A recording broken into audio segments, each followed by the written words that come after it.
그거 알아 눈빛만 봐도 막 떨려. Hello, bonjour, en exclusivité, je vous montre aujourd'hui mon magnifique front qui fait 3 fois la taille d'un front normal. Aujourd'hui, pourquoi je suis comme ça, j'essaye un nouveau look et aussi j'ai les cheveux sales, donc voilà, j'essaye des choses, voilà, je suis créative. Mais aujourd'hui je suis là, non pas pour vous parler de mes cheveux, ou de ma frange, ou de quoi que ce soit capillaire. Non, aujourd'hui je suis ici pour vous parler de mes voyages à venir et de ce qui va se passer sur ma chaîne dans les mois suivants. Donc comme vous pouvez le voir, j'ai du mal à être consistante dans mes vidéos puisque j'ai pas mal de choses en cours, etc., de projets en cours. Et du coup, c'est vrai que j'ai un petit peu mis de côté ma chaîne française sur YouTube.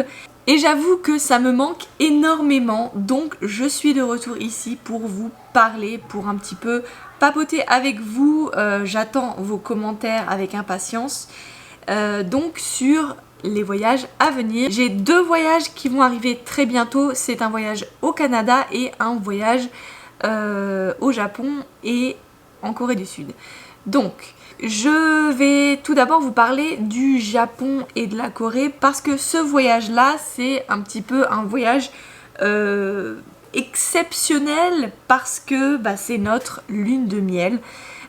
Oui, ça fait quelques années déjà qu'on s'est mariés mais on n'est pas parti en lune de miel et du coup voilà, on s'est dit, c'est le moment, c'est le bon moment. On a commencé à amortir toutes les dépenses qu'on a fait au début de notre mariage, tout ça, voilà. Donc, on s'est dit, on va se faire plaisir et on va partir au Japon. Pourquoi le Japon? Parce que, on aime tous les deux le Japon. Plus particulièrement mon chéri, c'est vraiment son 2e pays de cœur. Il aime beaucoup le Japon. On aime beaucoup la bouffe japonaise et moi c'est pas la première fois que je vais au Japon, il me semble que j'y suis allée 3 fois en tout. Je suis déjà allée à Tokyo, Osaka et Kyoto et cette fois-ci donc nous sommes en train de préparer notre voyage vraiment à fond. On est en train de faire des tableaux Excel, des trucs comme ça, c'est truc de ouf. Je pense que c'est parce que ça nous tient à cœur et parce que c'est notre lune de miel, on voudrait faire quelque chose de vraiment parfait et super fun quoi. Donc voilà, on commence maintenant à préparer notre voyage qui sera donc en automne. Voilà. Là j'ai fait la liste en fait de tous les ryokan où on aimerait bien aller et j'avoue que les ryokan en fait c'est vraiment ouf. Il y en a vraiment beaucoup, il y en a de tous les goûts, c'est-à-dire il y en a des modernes mais aussi des très traditionnels, etc. Et le prix en général ça varie vraiment entre $200 et ça peut aller jusqu'à 1000, 1800, $2000 de la nuit. Donc voilà, ça coûte cher. Ça coûte cher. Ensuite, on part du principe où c'est notre lune de miel, donc on va se faire plaisir sur les ryokan. Je pense qu'on va pas se faire plaisir sur shopping ou quoi que ce soit. On n'a pas exactement le budget exact pour ce voyage, mais on a déjà tout ce qui est billets d'avion, donc ça c'est déjà fait. C'était je pense la plus grosse dépense, à part évidemment les hôtels et les ryokan. Qu'est-ce que je peux vous dire de plus? Là on regarde les ryokan parce qu'il va falloir booker tous les ryokan et tous les hôtels et tous les Airbnb où on va rester. Donc voilà, on est en train de planifier en fin de compte un road trip. Donc on va louer une voiture et faire un petit road trip au Japon. C'est tout ce que je voulais vous dire en ce moment et c'est tout ce que j'ai fait en ce moment. Je pense qu'on va regarder, parce qu'en fait moi je suis vraiment à fond dedans, j'ai fait une liste Excel et là on en a 14 des ryokan et 14 c'est un peu trop puisque on n'est pas, on va pas faire une journée dans chaque ryokan, donc il va falloir sélectionner les ryokan qu'on va vouloir aller absolument, c'est-à-dire genre peut-être, je sais pas moi, 6 ryokan qu'il faut absolument qu'on fasse, et puis ensuite on va écrémer, enfin voir comment on va faire, etc. etc. J'ai regardé un petit peu la route, j'ai regardé aussi combien ça dure de temps pour aller de tel point à tel point, j'ai fait des listes en veux-tu en voilà. Donc on va regarder ça ce soir, et ma foi c'est tout pour le moment.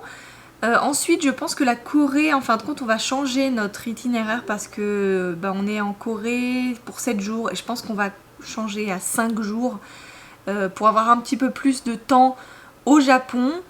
Parce que voilà, la Corée c'est vrai que c'est plus facile d'aller en Corée et bon on connaît déjà bien la Corée, donc je pense qu'on va raccourcir comment dire, notre période en Corée pour avoir plus de temps au Japon. Qu'est-ce que je dois faire absolument au Japon? Les ryokan, et sinon j'avais un truc absolument qui m'obsesse, c'est d'acheter un kimono moderne. J'ai une copine que j'ai rencontrée grâce à ma chaîne en fait, qui s'appelle Laura, et qui habite à Kyoto, et en fait elle a tout le temps des kimonos et je trouve ça trop beau et j'ai trop envie de m'en acheter un. Donc voilà, je lui ai demandé où est-ce qu'elle en a acheté et elle m'a dit au flea market. Donc ça c'est vraiment le truc que j'ai absolument envie de faire quand je suis à Kyoto.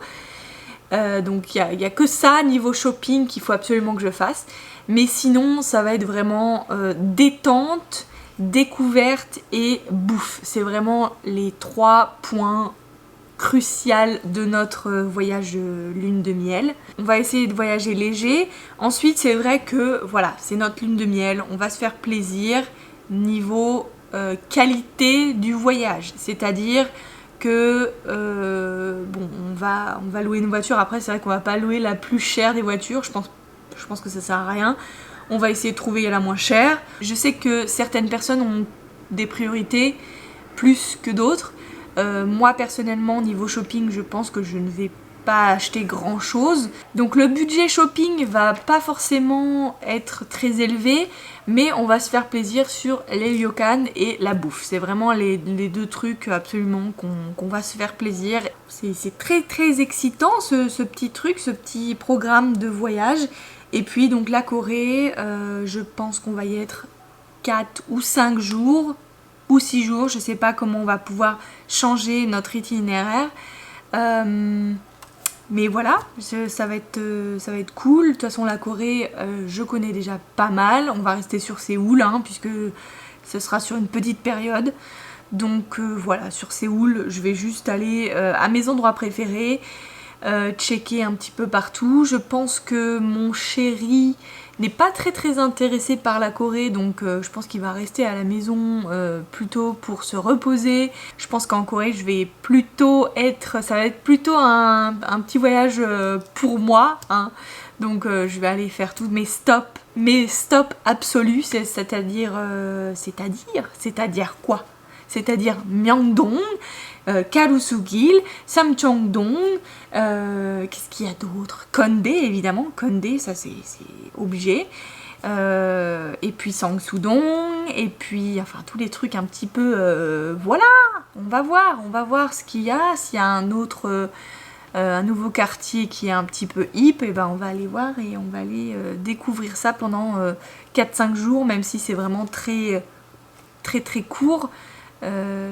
Ça va être cool, je pense que ça va être cool. Et pour le voyage au Canada, je vous l'avais déjà dit, mais je vais partir à Montréal avec ma maman.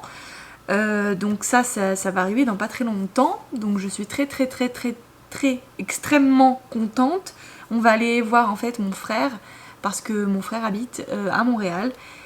Et donc voilà, ça va être trop cool. Je connais pas du tout Montréal. Je suis allée à Vancouver il y a pas si longtemps que ça, et c'était vraiment très cool. Donc j'ai hâte d'aller à Montréal. Ça va être cool, je vous ferai sûrement des vlogs, ça c'est sûr. Ensuite j'ai bien réfléchi et je pense que sur cette chaîne, je vais vraiment vous parler de voyage, je vais vous parler de la vie aux États-Unis. Je vais vraiment, ça va être le noyau de ma chaîne. Je ferai plus de vidéos niveau beauté, niveau fashion, etc. Ça, on oublie complètement. J'ai décidé que voilà, j'avais pas envie d'en faire sur ma chaîne Marianne Oulala. Vous ne trouverez plus que des vidéos de voyage ou des vidéos pratiques sur Los Angeles ou sur ma vie aux États-Unis ou sur la Corée, sur le Japon, etc., etc. Enfin bref, vous avez compris. C'est ça, c'est mon projet pour la chaîne, pour ma chaîne Marianne Oulala. Donc dites-moi dans les commentaires ce que vous pensez d'un voyage road trip au Japon. J'ai toujours besoin de votre avis parce que je sais qu'il y a plein de gens qui regardent et qui sont déjà allés au Japon. Donc voilà, je veux tout savoir et je pense que je vais vous laisser. Moi aujourd'hui, eh bien aujourd'hui c'est samedi et je suis seule. Je suis seule car mon chéri travaille, oui, mon chéri travaille en ce samedi. Je vais sûrement aller manger un sando, donc un sandwich japonais. Et puis ce soir, je pense qu'on va manger des tacos. Parce que ça fait longtemps que j'ai pas mangé des tacos et ça me manque de ouf. Et qu'est-ce qui me manque aussi, c'est de vous parler, de papoter en fait un petit peu de tout et de rien. Donc moi ça m'a fait plaisir de faire cette petite vidéo et de vous parler de mes projets voyages. C'est vrai que je dois vous avouer que j'ai pas énormément d'amis à Los Angeles. Je suis très casanière et je reste beaucoup à la maison parce que j'ai pas beaucoup d'amis et voilà, mais je me sens très bien aussi seule et j'aime beaucoup être seule et le fait que je sois aussi freelance fait que j'ai plus de flexibilité dans comment dire, dans mon schedule, donc schedule dans mon agenda, je sais pas si on dit ça comme ça. J'ai pas d'amis, je vais au Japon et voilà, c'est la conclusion de la vidéo. C'est la conclusion de la vidéo et j'essaye des nouveaux looks, on dirait un petit peu une danseuse étoile slash desperate housewife slash je ne sais pas quoi. Bref, dites-moi ce que vous en pensez de ce petit look. Je pense que je vais me changer parce que j'aime pas du tout ce haut. Voilà. En fait, c'est le haut le plus confortable du monde. Donc voilà. C'est ce que je porte quand je suis à la maison. Je m'égare. Je vous fais plein de gros bisous. Je vous envoie plein d'ondes positives comme d'habitude. Et je vous dis à très bientôt dans une nouvelle vidéo. Bye!